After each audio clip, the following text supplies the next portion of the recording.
Hello, everybody, and welcome back to Discussing a Murder. This is Jeff Jones. With me today is the partial panel.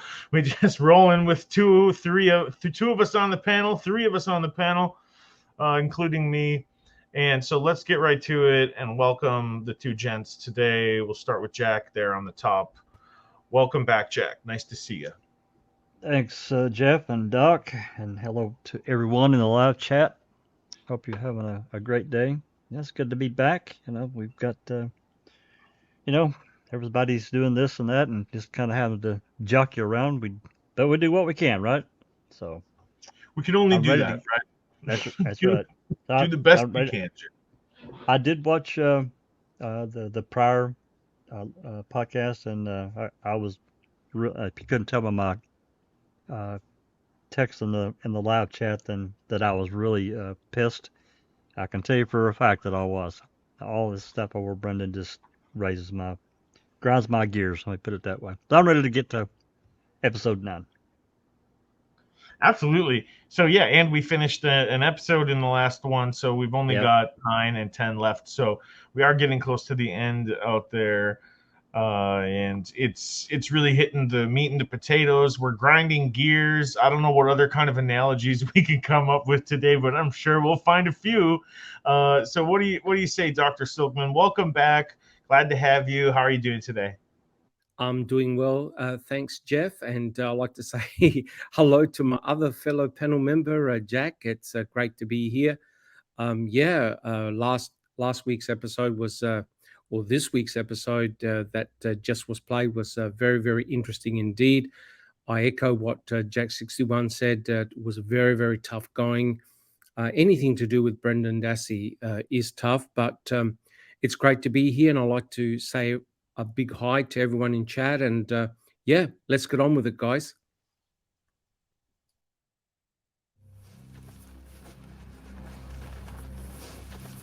See, I was going up north on Friday, and I saw headlights when I was about, maybe a quarter or halfway down our driveway.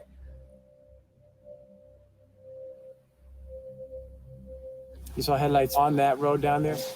And that's what I told the detectives too and stuff, the investigators. Okay. And he thought I was full of shit. You went up to Marinette County on Thursday night. Friday morning. Friday night, Friday night.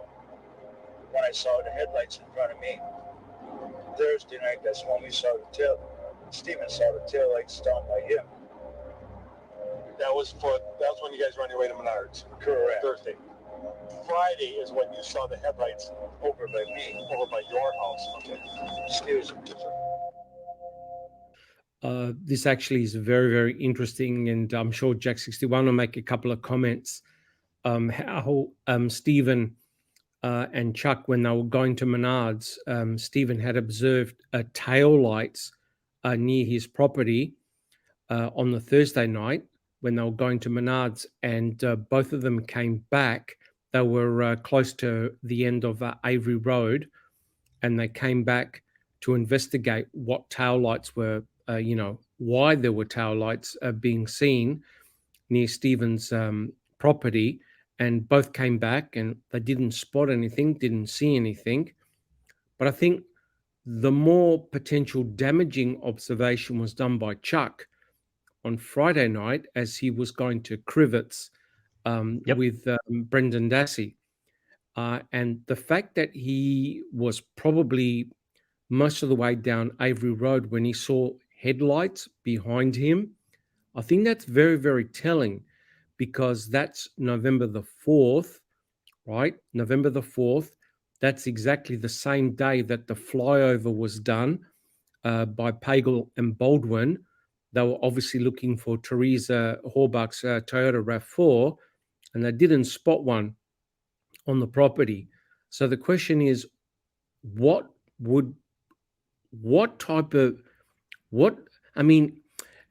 at the end of the day, why should there be a vehicle in that region there, in that location there?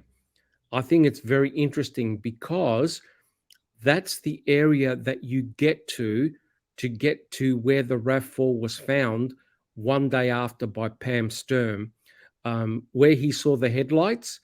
If you go back a little bit, that's where the ridge is, where the berm is. That's where the Toyota RAV4 was eventually discovered one day after.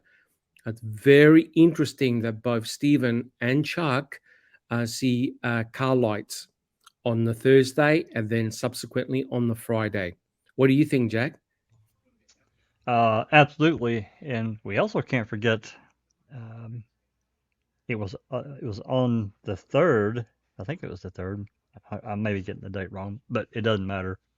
That Colburn. What night did they go to Menards? That was on It was the Thursday, so it would have been the 3rd.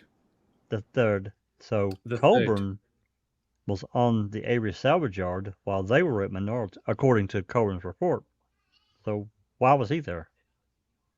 I'm not saying for sure that he was, but according to his report, he was. While they were at Menards getting caught on video, Colburn was on the Avery salvage yard. What was he doing? Yeah, and that's extremely very, very interesting because there's a video of both Stephen and Chuck at Menards, and it's timestamped, so we know exactly what time they were there. Colburn should not have been anywhere near Stephen's trailer at that particular time, and it's extremely interesting. And remember, that's the night that Stephen had recut open his wound on his right middle finger, and he bled. And that's when he went inside his trailer and bled in the sink. And he obviously had left a few droplets of blood on the door frame and also on his bathroom floor. Interesting, right? He went in and wrapped it with tape, right? A piece of duct tape. That's correct. A piece of duct tape while Chuck waited for him. And yes, remember how Stephen said that he smelt cigarette smoke? Well, it's very likely from his brother, Chuck, who's a chain smoker. I go back to one of Chuck's sayings, and it almost fits with one of Stephen Avery's sayings, and that is the cops thought I was full of shit. And I think if I put myself in Chuck's shoes, and I'm saying, I'm telling you guys about these headlights because it's not normal here, and this is something, and they think I'm full of shit. And I just think he sums it up so well that that's probably why there's no movement on it. They're just like, oh, whatever, Chuck. We don't believe you. You're just making something up to try to help your brother, whatever. And they've already made their mind up, so they have no intention on ever following up or trying to figure out could it actually have been something. And then later we come into all these planting scenarios. It's too on the nose sometimes. Well, Doc will back me up on this, and I don't remember which interrogation it was, but I know it was around the 9th or the 10th when Wiegert, I think it was Wiegert and Fassbender, at least Wiegert was talking to Stephen, and Stephen says that Tammy Weber had told him the cops planted the RAV. Was that the 9th? It was November, it was November the 9th, correct, when he was arrested for the gun charge. Yep. And during that interview, it was very interesting. And you're correct, Jeff. There's no way that the law enforcement officers wanted to believe what Chuck was saying.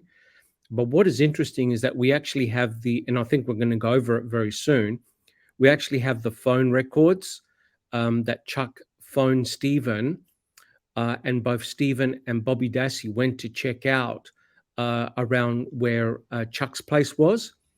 And I remember reading some type of report where Stephen said, it's a pity I didn't go any further back, as in where the crusher was and where the pit area was. Stephen only just casually checked around Chuck's place. He didn't see any vehicles. And let me tell you right now, right? This was about 7:30 at nighttime. There is no way there should have been any vehicle in that area. No way in hell there should have been any vehicle there. No. I think that or it would have been in Avery, right? Or it would have been Earl, or somebody who, oh, I didn't know you were going to be here, Earl, and then, oh yeah, it was me. You know what I mean? Like, it should be simply, oh, it was, it looked like car, but it was actually the golf cart. You know, there should be a simple explanation for it, and there isn't. And you're right. There's no reason there should be a car there in either of those places at those times, right? No. I No. think Real The, fishy.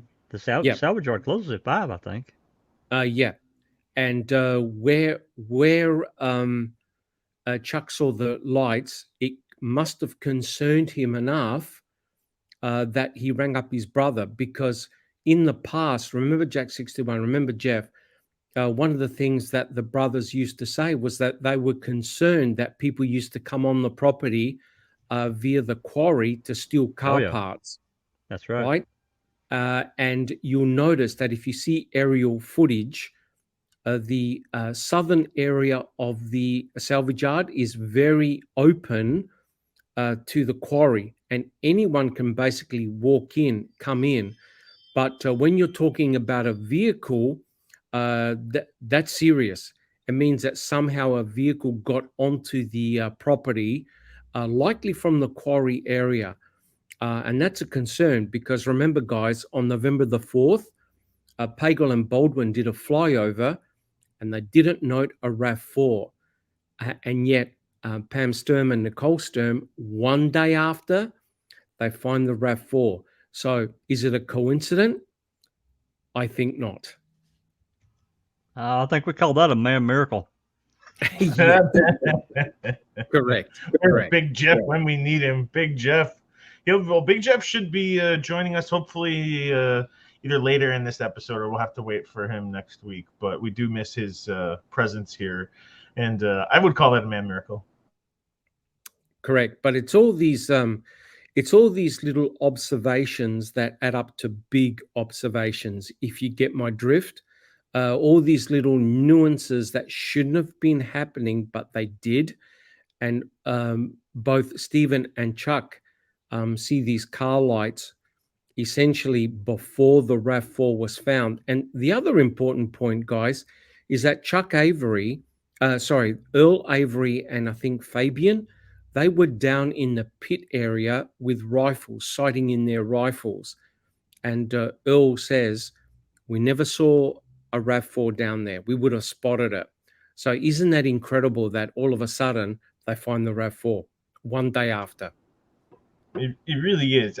I would like to make a point on this map here that we're looking at, and it says Thursday night taillights. Hopefully you can see my cursor. This is his trailer, and this is there's no road here, right? So I think what they're maybe saying is this is the road that leads to Cuss. This is a farm access road that leads to Cuss, right on the trail line. So if you see tail lights here, what if they weren't there and they were 20 feet over here, and there you actually saw a car exiting through there? That's one of the potentials that I've always thought. I mean, I could be mistaken, but we've talked a lot about this farm access road to Cuss Road before. Yeah, that's the actual cornfield. That was a plowed, cut down cornfield. And Stephen used to make the remark that Josh Redont used to drive a vehicle right across the cornfield from Cuss, because remember, you've got the deer camp around that area there. By going across the cornfield, they go straight down that gravel road and up Avery Road. So it's like a shortcut, but Josh Redont shouldn't be going anywhere near that area, right? Not on a Thursday night. And it begs the question, what the hell is a vehicle doing next to Stephen's, potentially next to Stephen's trailer? And these are right in crucial, critical moments in the timeline, right? And that's the other part, that you might see this kind of stuff, once, it happens before. I guess I've seen lights there before, but not in this crucial timeline, right between she's missing, but we haven't found the RAV yet, and then this happens. It just, to me, it's just so on the nose that I feel that maybe at least one of them probably is something fishy. I don't know. I don't know how to explain it. I really don't. It's not your typical normal observation either by Stephen or Chuck, right? The mere fact that the boys actually turned around and went back to reinvestigate, I think that was a bit of a concern because remember, the press had come onto the property, Colburn had come onto the property. So Stephen was, being visited. People were very interested because, of course, Teresa Horbach had gone there on October the 31st. So it's not an observation that normally occurs. And the good thing is we've got phone records to prove at least what Chucky saw about the headlights, seeing the headlights, because we have a phone record as will be coming up to confirm that Chuck actually did phone up his brother. Menards. Correct. Thursday. Friday is when you saw the headlights over by me, over by your house. Okay. Excuse me.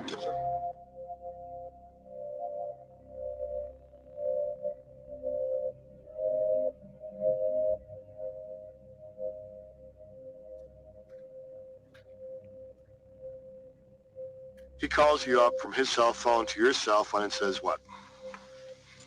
He told me to go. He seen some lights. He wanted me to check them out. I thought he was bullshitting. Like, when I said it, he thought I was bullshitting. Mm-hmm. No, he was serious. It was light. I seen light. Did he say what kind of lights? I think he said headlights. Okay. Did he say where? Yeah, back by him, where he lives there. Mm-hmm. So that's when I went down there with Bobby.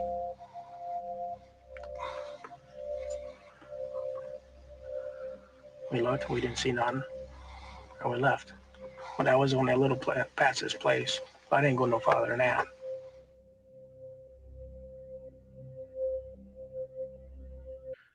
You notice how very, very calm Stephen is, very matter of fact, no stress in his voice. He just basically recalled what had occurred. And you notice how Detective O'Neill, who had previously spoken with Brendan Dassey, how you could tell by the tone in his voice that he believes that they're just literally bullshitting and making it all up.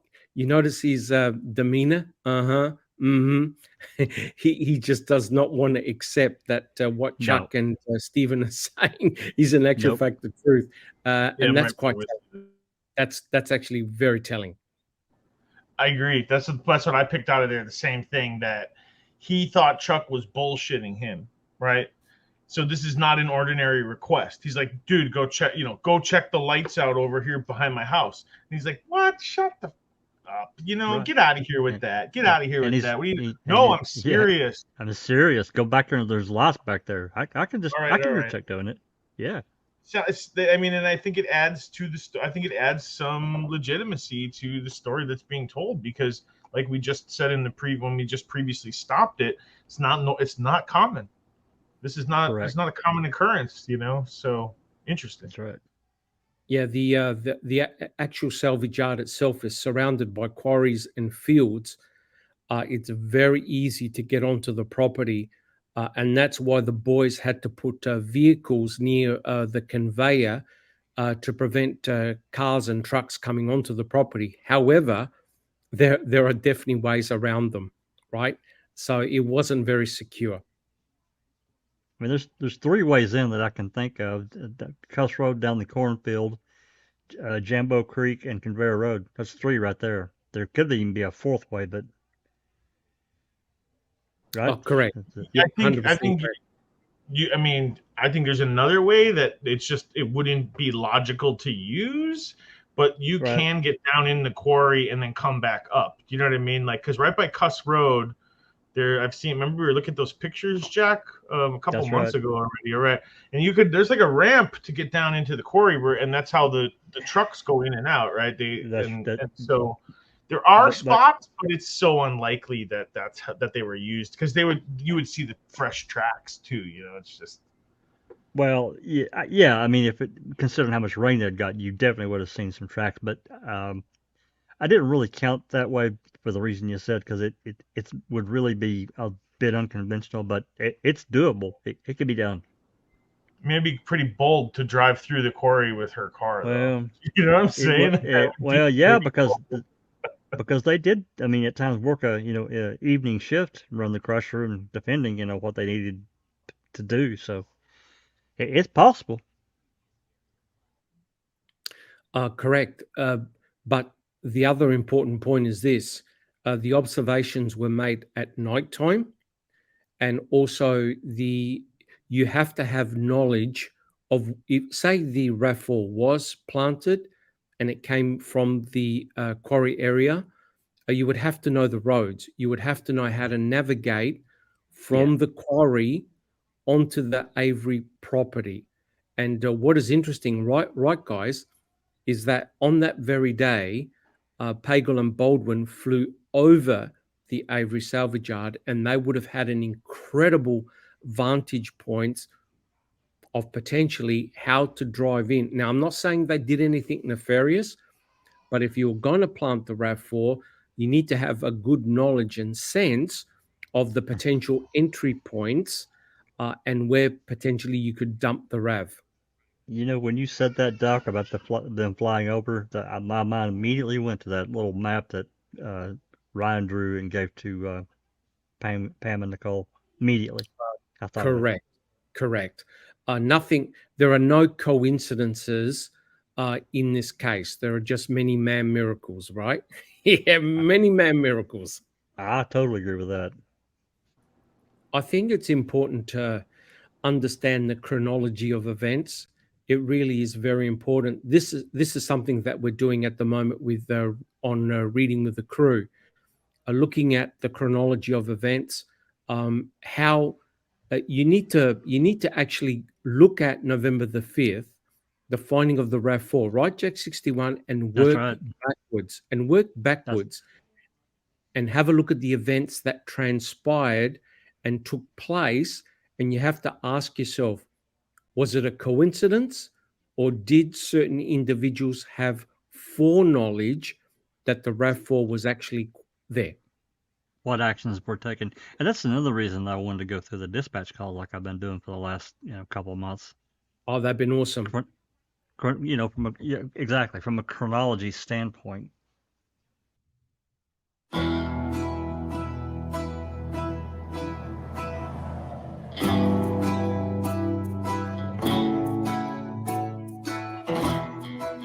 After we filed our petition, we got a call from a witness.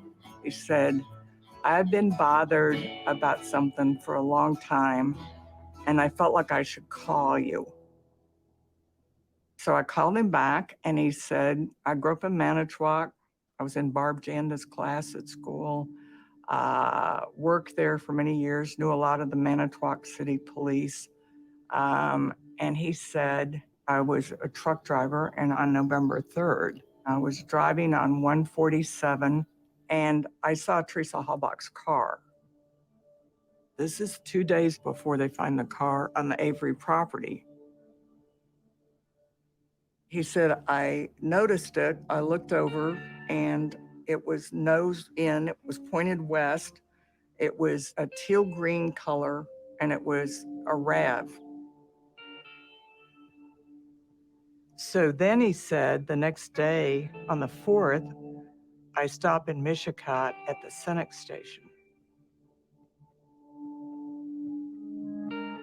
He said, I walk up to the door of the gas station, and on the right window, there's a poster, and it's got a picture that looks like a high school picture of Teresa Halbach, and under it, it's got the vehicle I had seen down there by that tree. And he said, so I went inside, got whatever I was getting, and in walks a Manitowoc officer. And I said to him, see that vehicle there? It's right down the road. So I thought, well, that's pretty big news because there's no police report about it written up. So this is another huge, huge Brady violation. Then the witness said, I'm watching Making a Murderer.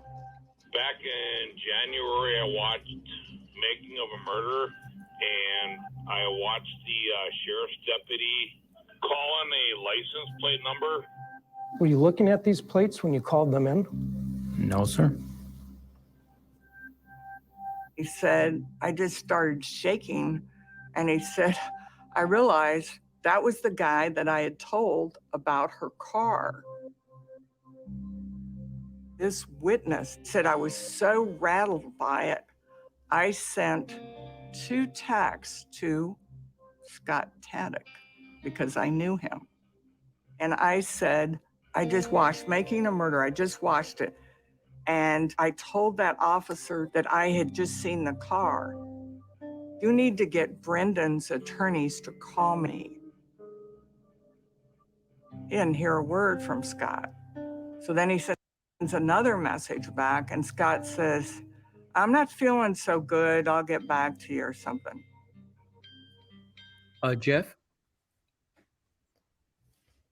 It's very interesting that, in fact, this particular witness, right, Jack 61, is not the only one to have seen the RAV4 off the Avery salvage yard. There were other witnesses as well. It's very interesting that the RAV4 was spotted on November the 3rd. And the big issue for Scott Tadich was that the RAV4 was actually very, very close to his property, right? The RAV4 was spotted at the so-called turnaround. And, the question is, what the hell is that RAV4 doing there? And I believe when Kathleen Zellner had presented this in a filing, correct me if I'm wrong, guys, but didn't the state sort of say, well, how do we know that it wasn't Stephen Avery who dumped the RAV there? To that right? nature. Yeah. Yeah, something to that nature. And it goes to show how the state is able to trivialize any observation that is potentially exculpatory for Stephen.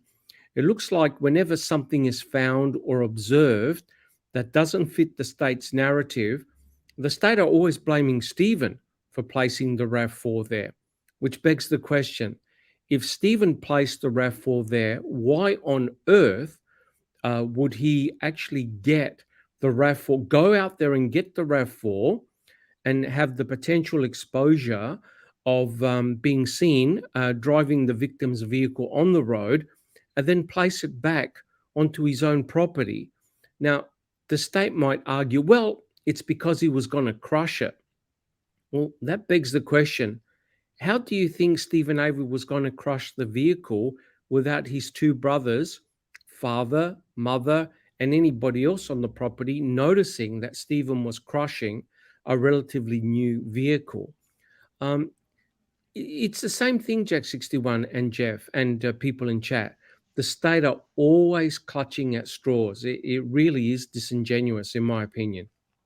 Oh, Earl and Chuck and probably Alan would know when that crush was operating because it was really loud. You could hear it. I think I don't remember which one said it, but you could pretty much hear it all over the yard. Oh, no question. The machine will be very, very loud. And also, you can't just grab a car and place it in the crusher. You've got to get rid of the oils. You've got to get rid of the fuel. You've got to get rid of the battery. There are a lot of components that you have to remove. Potentially, if you crush a vehicle, you can get sparks and the whole car can blow up. I think that's going to attract a lot of people to the crusher, right, guys? Well, absolutely. Even a lot of times they'll remove parts off of these vehicles. Sometimes the entire engine comes out because there's nothing wrong with the engine. It's just the body that's just so damaged that it's unsalvageable. So they'll take off as much as they can, badging and so forth, for sale later because they can make a lot of money off that shit. Correct. And, a lot of guilters were, and also the state were saying, well, Stephen's intention was to crush the vehicle. Well, the thing is that even if you crush the vehicle, a cadaver dog and a scent dog are going to be able to detect, the cadaver dog's going to detect human decomposition. Yep. So remember, Brutus, the cadaver dog, on November the 5th, the night of November the 5th, was brought to the crusher several times and also to the crushed vehicles. Brutus did not alert, right? Which indicates that there was no human decomposition either in the crusher nor all of the crushed vehicles. So basically, Brutus was able to clear that scene. Had Stephen crushed the vehicle, right, then it's very likely that either a scent dog, Loof, or a cadaver dog, Brutus, would have hit on the crusher or on a crushed vehicle. So there was no way Stephen Avery was going to be able to disguise the fact that he had gotten rid of Teresa Hallbach's vehicle. And just one quick point, how the eyewitness who saw the RAV went to the Senex petrol station and spoke to a detective. He was saying that it was Andrew Colburn, but there happens to be another officer by the name of Deputy Ryan Gilbert, right, Jack 61? We That's discussed this.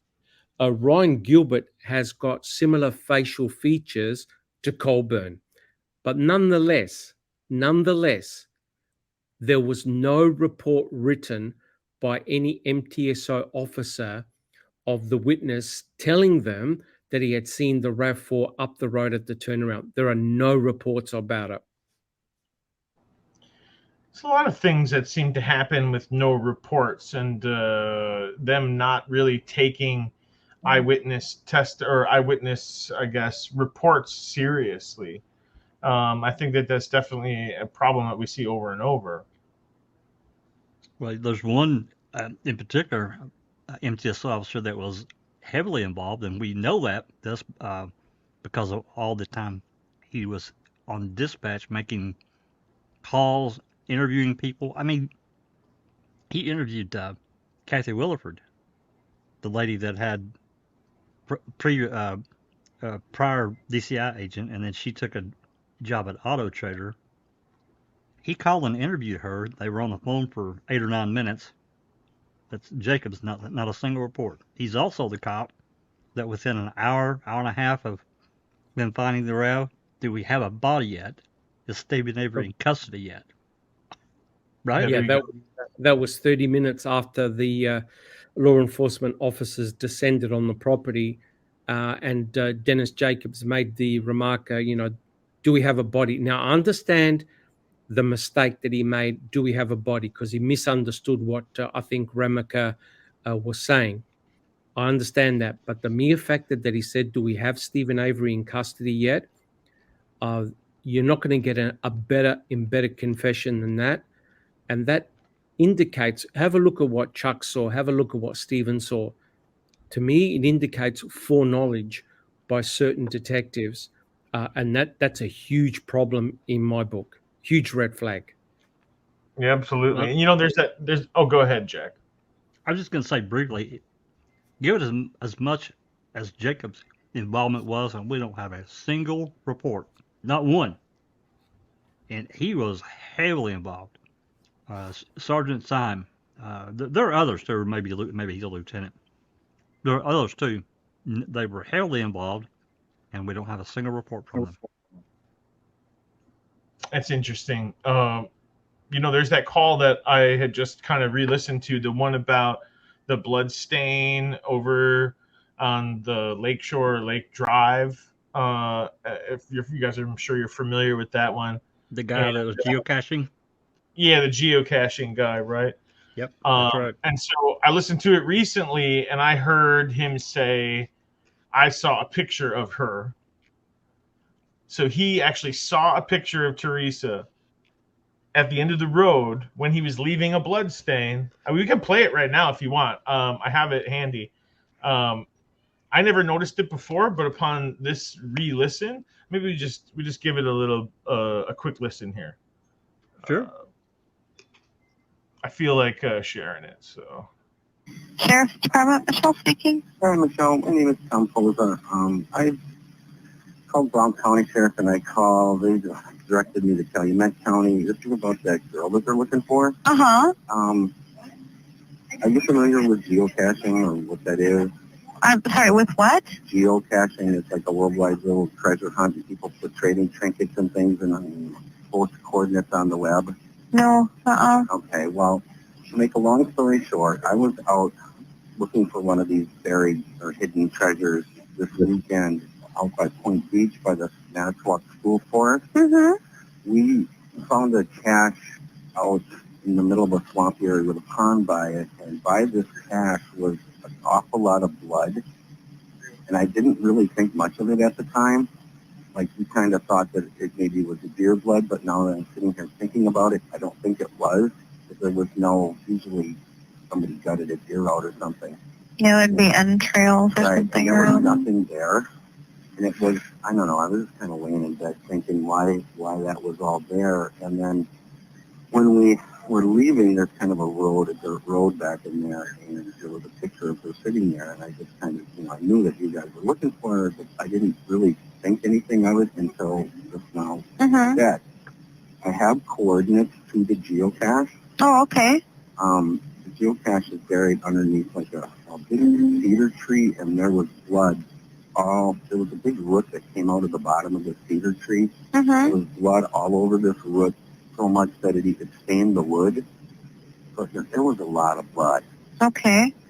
I can give you coordinates. Yes, if you would, go ahead. Okay, it's north 44. Dot 14. Dot 503. West 87. Dot 31.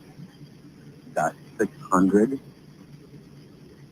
Okay. And there's a road.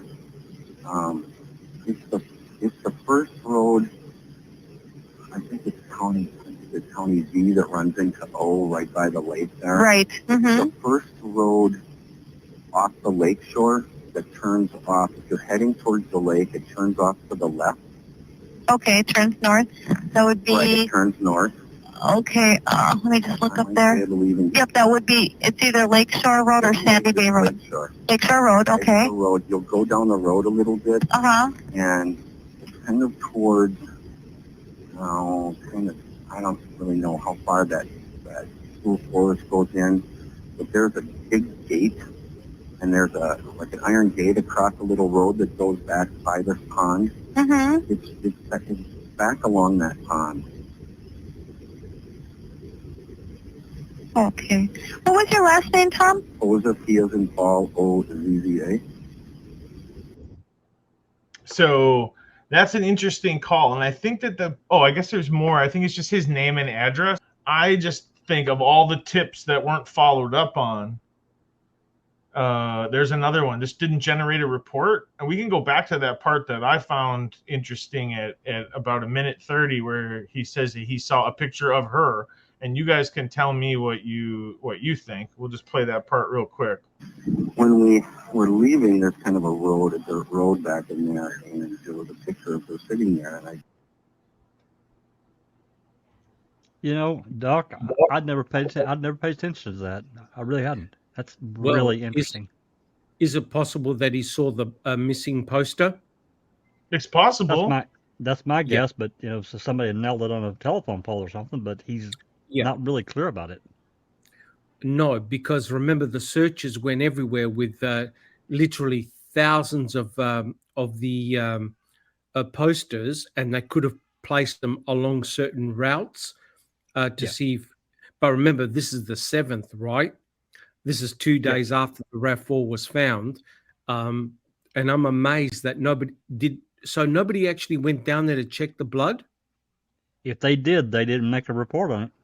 There you go. Right, because I remember seeing something in a report regarding cadaver dogs going to certain different locations off the Avery salvage yard, and I'm wondering whether they actually went down there with a cadaver dog. Wouldn't that be interesting?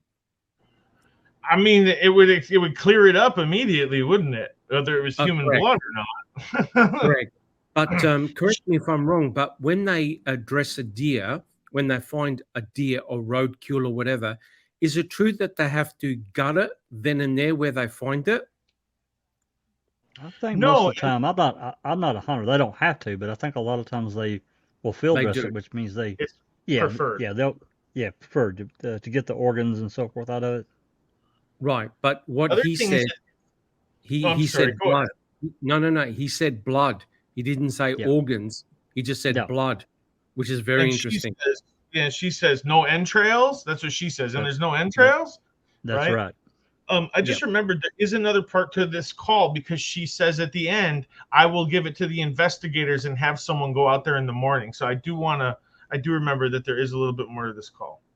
Right. Okay, I just want to play that. Yeah. Okay. What's your telephone number, Tom? 920 Middle initial? is A. And your birth date? 8957. Okay. And what's I your... hope this isn't anything. Yeah, me too, but we'll check it out. What's your address, Tom? It's 39. I mean, she just said that, didn't she? We'll check it out. Yep. Okay, there's a little bit more. 48 Creek View, that's one word, Road, in Deer. That's 54115? Right. Okay. All right. Obviously, they're not going to be able to go and check on something like that tonight. I'm going to pass this along to the detectives for in the morning. Okay. Is there a number we could reach you at tomorrow during the day? They can try my work phone. Okay. 920-405-7512. Okay. If they need to, I can come out and show them exactly what it is. All right. I'll give them that message, and they'll probably be getting back to you. God, I hope it's my best. Yeah, I hope so too. But Okay, thank you. all right, thanks a lot. All right. Bye-bye. Bye-bye. You know what the irony is, right? Notice how the dispatcher said, "Oh, we'll send it off to the detectives to check out in the morning." Had that pool of blood been found, say, within 100 or 200 meters of the Avery salvage yard, Jack 61, how many officers do you reckon would have descended down there? Minimum of 50. Minimum 50. 100 if they could go. Correct. It goes to show, because it wasn't right next to or on the Avery salvage yard, they said, "Oh, we'll check it out tomorrow. Don't worry, boys." Yeah. Well, then you got to think about what if it poured rain, that night and continued to wash away and wither any potential biological evidence. Another thing, when he first called, he said, I originally called Brown County, and they directed me to call Calumet, and then here he is talking to MTSO. I don't understand that series of events. I don't know. It seems like they brushed him off. Like, well, Brown County's like, that's not our investigation. That's Calumet. Right. So he calls Calumet, and Calumet's like, no, because it's probably not like they just don't want to hear it. So they're like, if someone's gonna check it out, MTS is closer. I don't I guess should have handled anything that had. And I guess he didn't use Teresa's name, so he did say the missing woman or missing girl. I don't know exactly, but come on, like you know. But where's that gentleman. Curiosity? That's correct. But that gentleman obviously put two and two together, right? So he must have seen the missing person's poster, either in close proximity to where the pools of blood is, and he put two and two together, and he thought, "Jeepers, I better report this," right? And he actually gave the GPS coordinates as well. So that's a very interesting observation. But you got to remember, right? This is 2 days after the RAV. And we all know what the 7th is, right, Jack 61? That's Cuss Road. That's Cuss Road. That's Cuss Road. That started the bonanza.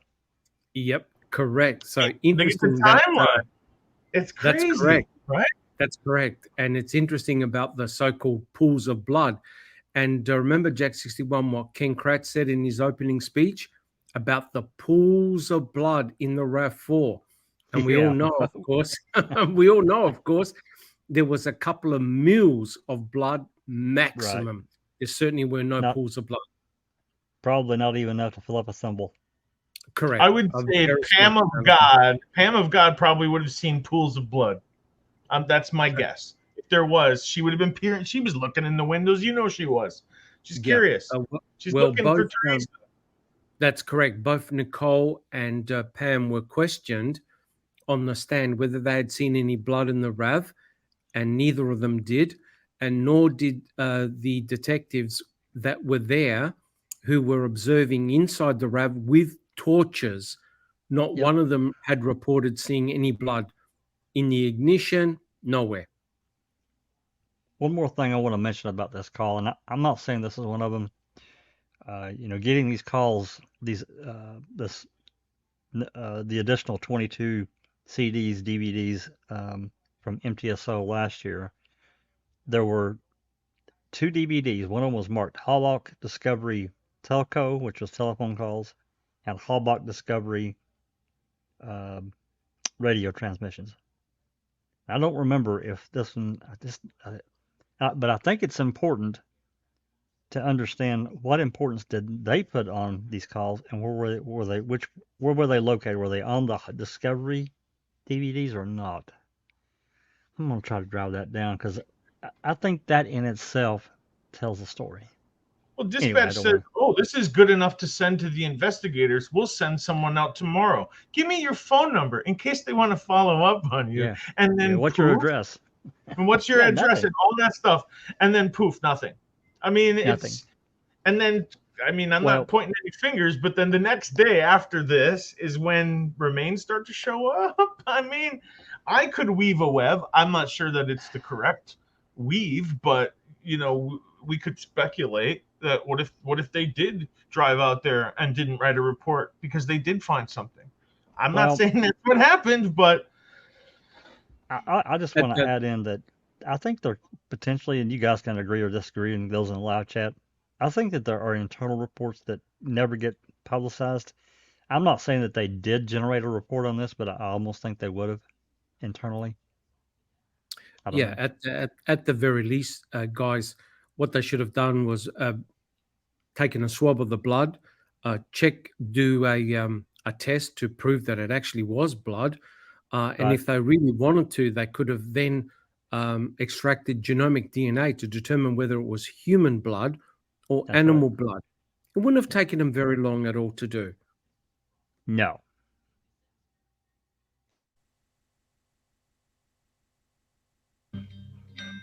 Nothing ever came about it, so you can give me a call back, and I would like to talk to you in person.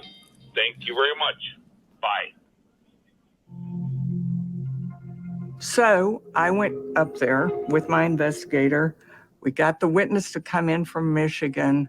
We went to that property and we realized, which he didn't realize, that Scott Tadich's trailer was 3/10 of a mile from that spot on the other side of the road. So that's interesting that it was that close to the property. Then we did more research and we got the deed for the house that was close to where the car was ditched. And guess who bought the house fairly soon after the murder? Scott Tadich, who married Brendan Dassey's mother. So they're residing right close to where the car was ditched.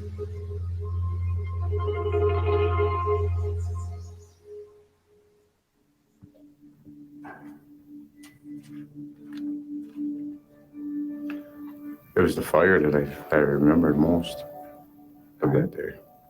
All right, let's back up just a little bit. Could you tell the jury what you did that afternoon, please? That morning I was up on my mother. She had surgery. And then I left her and I went to the woods hunting. I went to my trailer, then I went to the woods hunting. About what time was it that you got out into the woods? About 3 o'clock. On your way to deer hunting, that would be just before 3 p.m. Did you observe anybody on the roadway? Yes, I did. I saw Bobby Dassey on Highway 147. I was going west and he was going east. Highway 147, what's the speed limit? Speed limit on 147? 55? Yeah. 55? 55. All right. So you pass each other and you're later able to tell the police that Bobby was going deer hunting. Yes. How did you know that? How do I know that? It's because Bobby Dassey was going to the trailer where I live to hunt behind it. You know, this is just an observation from somebody that clearly wasn't there. This is me saying, well, if Scott's going deer hunting somewhere else and Bobby's coming to your property to deer hunt, what? You understand what I'm saying? What's going on here? It doesn't make sense to me. It doesn't make sense to me. Yeah, but it's as we'll see, it's actually very, very damaging and damning in a way, because you notice the look on Scott Tadich's face. He was extremely worried, and he should be.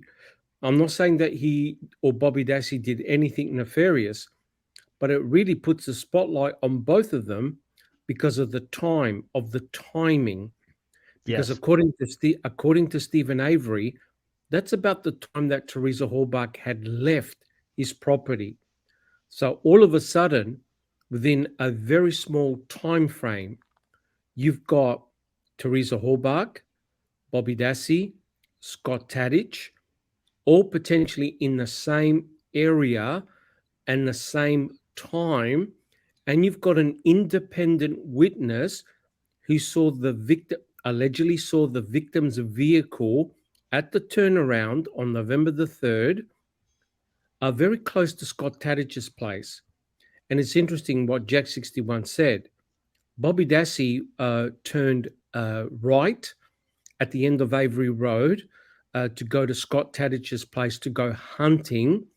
Scott Tadich had left the hospital, I think, and went home and changed and was going in the same direction that Teresa Hallbach was going, because according to Stephen, Teresa Hallbach had turned left at the end of Avery Road on Highway 147. Correct. So if Stephen is correct that he said that, hey, I saw Teresa Hallbach leave and turn left, that means that Scott Tadich was traveling in the same direction as Teresa Hallbach. Do you understand, guys? So That's right. it is essential that both Bobby and Scott Tadich alibi each other to confirm where they were. Otherwise, both of them potentially are in big, big trouble. Now, I want to point out... We've got another problem just right before you continue. His first statement, I'm talking about Scott's, his first statement to the DCI on November 10th, he said he was at work and came home, changed his clothes to go hunting. That was his first statement. His second statement, he changed it. Correct. And, here's the big problem, right? And that is, normally when a person gives their very first statement, it's normally the correct one. And the reason why it's the correct one is because it's fresh in their mind. They usually have no ulterior motive. And most importantly, they are not coached by an attorney, right, guys? And what you find is that as people give different statements on different days, you'll notice that key elements of their testimony or recollections change, right, guys? They change. And Scott Tadich, remember what he said about the fire? The more interviews he gave, the fire got higher and higher and higher. And that's the first statement he gave, he didn't even mention the fire. That's correct. So you know that the witnesses are being coached, and you could tell that Mr. Kratz carefully guided Scott Tadich and Bobby Dassey to be very careful what they said, and both of them had alibied each other. Very interesting. Yeah, I was actually trying to find. I've got that statement saved in an Imgur. Anyway, I can't find it right. I always hearken back to one of my little folksy sayings, and that is that, everything law enforcement touched became tainted. You can see those statements by Scott two ways. Maybe he was out to get Stephen, or three ways. Maybe he's involved, or the third way is the flames kept getting higher because the cops kept asking him, well, are you sure it wasn't 8 feet? Yeah, it might have been 8 feet. Was it 10 feet? Well, I guess. Could at some point, it's not always, you know what I mean? So that's how I see it. Everything is tainted. Anything they touch becomes tainted and abused and used and adulterated, if you will. Well, the fire became as high as the shed, right? And you see, they're not stupid. The investigators are not stupid. They know that to convert a human being to tiny bone fragments, you need a huge amount of fuel and time. And if Scott Tadich said, hey, look, the fire was only a couple of feet tall, that presents a problem with this for the state, right, guys? So the fire got higher and higher, and also Josh Radon said exactly the same thing, right, Jack 61, right, Jeff? That they wanted me to make the fire higher. And Josh Radon said that the fire he saw was contained in a barrel. Now, isn't that interesting? A barrel, not a burn pit, but a barrel. Yeah, yeah. I've got this November 29th statement saved, but apparently I've got the other one, but I can't find it right quick. But I just thought it was important to show this particular statement. And as investigators, it's first and number one. It's a little surprising that Calumet County didn't do an interview of Scott early on, but they didn't. They didn't interview him until the end of March 2006. I found that really strange. There is another possibility, guys, and I'm only speculating, so don't shoot me down. But what would have happened if either Scott or Bobby had actually seen Teresa's RAV4 and kept it quiet? Is that a possibility? That they actually had seen the vehicle, but they were so fearful of admitting that they had seen the vehicle? You know why? Because law enforcement would have immediately implicated them. Oh, so you're the closest people to the victim, right?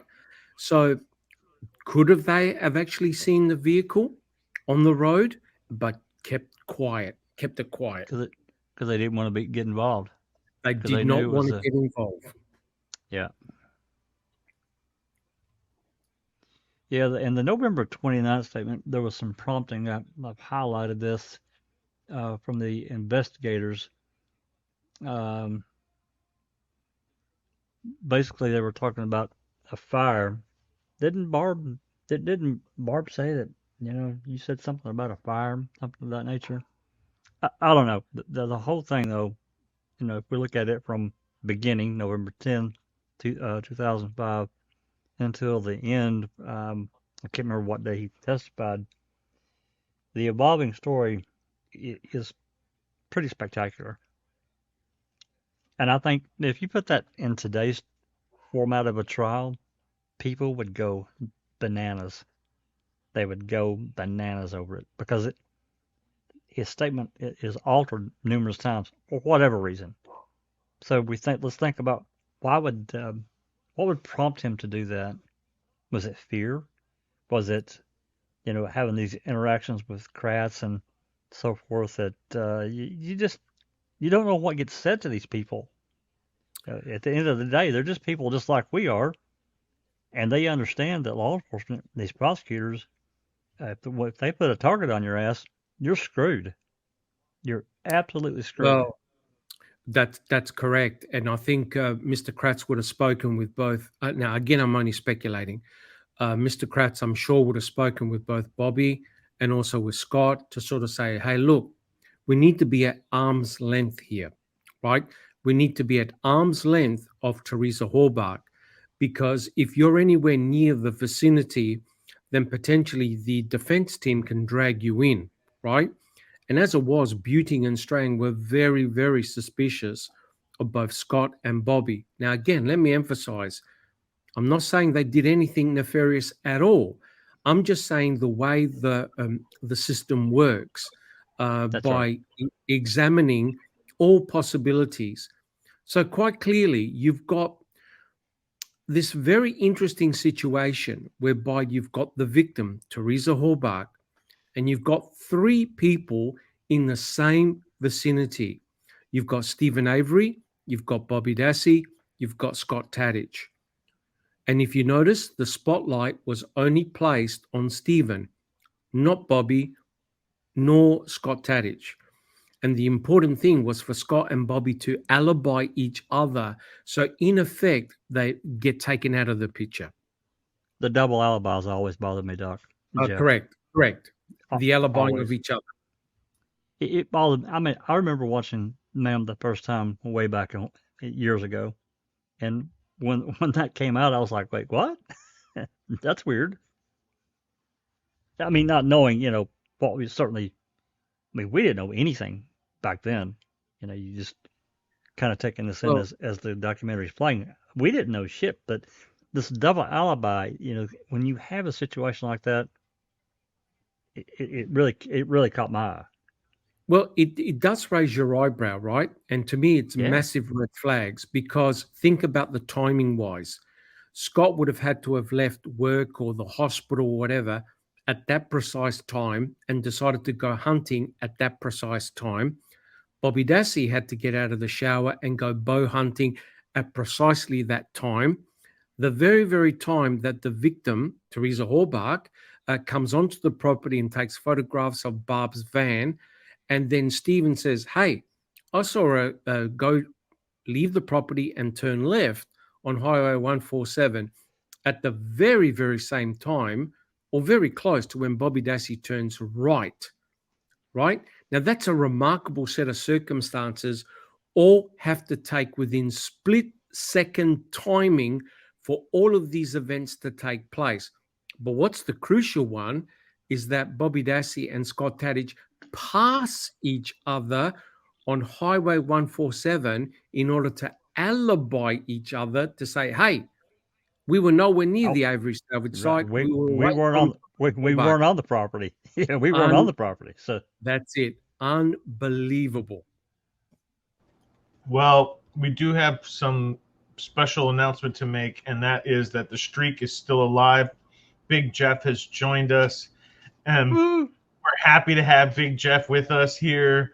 Well, maybe we'll watch a little bit more, and then we'll have to throw it right back to you. I was getting nervous, Big Jeff. I didn't know what to do. What am I going to do? Lead rapper? Who's going to wrap up? My phone's only on 1%, and I'm not around a charger. I'll be home in like 10 minutes. You have to agree that, the thing that rankles me about that double alibi is the contrivedness of it, where Bobby Dassey actually has to say, oh, you can ask Scott. He'll tell you what time. Because he can't remember the story. I mean, it's so contrived. It rubs you the wrong way from the very beginning. It's quite possible two people drive by each other, but if you remember it, you're gonna sort of remember the details about it. You don't have to come up with them out of nowhere. And I'm not accusing Bobby or Scott of anything, but it's very, very odd, that they have to go to that sort of great length and a story that makes you cringe after you hear it. So I totally agree with what Doc and Jack just said. it's also indicative of this kind of contrived story with the zippers as well, to me. Yeah, it's really it's all the additional embellishments to their stories that's a real worry. If they just kept it simple, hey, look, I was going one way, Bobby Dassey was going another way, we waved at each other, and that's it. Then that's more believable, right? But when you have to now nail down a specific time point, I agree with Big Jeff. That's where you start, the bullshit meter starts going up to 100, right? Because human beings don't work that way. How many times have you driven past somebody that and your very first instinct is to look at your clock in your car to say, oh yeah, I saw person X at 3:02 p.m. No one does that. No one does that. Please. It's ridiculous. And why would he be so sure that Scott would remember the time unless they had pre-coordinated it? And if Scott had told him the time, why didn't he remember? Yeah. Why quite clearly. Be so sure of that fact? Yeah, quite clearly, Kratz would have spoken to both of them, and he would have said, "Look, we believe that Teresa Horbach was on the property at this time. Where were you? Where were you? Scott, where were you? Bobby, where were you? Oh, you were there? Approximately what?" Because you could tell from the look on Kratz's face, there was a lot of pressure. There was a lot of tension because he knew that the defense were going to rip apart their stories. And that's exactly what they were trying to do in court, rip apart their alibi. Well, I'm going to consider that as Big Jeff's wrap-up comments because his battery's at 1% and we've been going at this for a little bit. So I am just going to implant my own wrap-up comments to piggyback on that. And yeah, I can see how it's really wishy-washy, the situation there. Well, anyway, we covered a lot today, a couple different areas. I really enjoyed it. I'm glad we got to talk about that call, and we kind of highlighted how, hey, there are a bunch of tips they didn't follow up on, guys, but they're super cops and everything else. They're so good at everything, but they don't follow up on everything. So I'll just throw it over to you, Dr. Silkman, for your wrap-up comments, if you wouldn't. I'd just like to say that I really enjoyed this episode. It was very, very highly focused. I really enjoy when we're looking at specific events that took place that day and try to explain them, especially now that we have greater knowledge. And I thought today's episode was really, really good.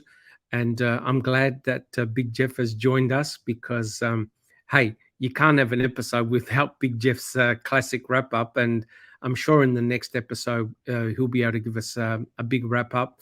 But again, guys, I really enjoyed the episode. I like when we get into the nitty-gritty. And you're correct. And the word I was going to say, Jeff, is something that we're doing with reading with the crew at the moment, and that is tunnel vision. All right, Jack 61. I'll hand it over to Jack 61. Thank you. Yeah, it is tunnel vision. And just the lack of curiosity is the word that Big Jeff likes to use all the time. The lack of intellectual curiosity. So, Jack, if you wouldn't do us the favor and responsibility of leaving us out of episode 38. Oh, I have to agree with Doc and certainly with Big Jeff. It's a really interesting set of events, and like I like to do now. This is something I've started probably a year or so ago. Is looking at an event. How did it occur? Because we have nothing leading into it. Nothing. You get this. We talked briefly about the phone call with Dennis Jacobs. This is just right after the rat was found. Do we have a body yet? Is Stephen Avery in custody? The dispatcher says, well, I don't know. I don't have any idea. So these odd events, just like the one we just talked about, and I'm not accusing Scott and Bobby of doing a damn thing. I do think that there were actions that were taken that we have no idea by others in authority against them. That's my belief, because I see end result. This cockamamie story about Bobby saying, well, just ask Scott. He'll know what time it was. And, of course, as Doc said, this places them perfectly off of the Avery salvage yard, so they can't be considered as, any kind of suspect. It all falls right back to Stephen. So, anyway, really, really good set of circumstances here for us to discuss and debate and just have in front of us. And I think that's probably a good place to stop right there. Thanks, everyone. Well, thank you, Jack, and thank you, Dr. Silkman, and thank you, Big Jeff, and thanks to Kella at home. She'll be back in a couple weeks.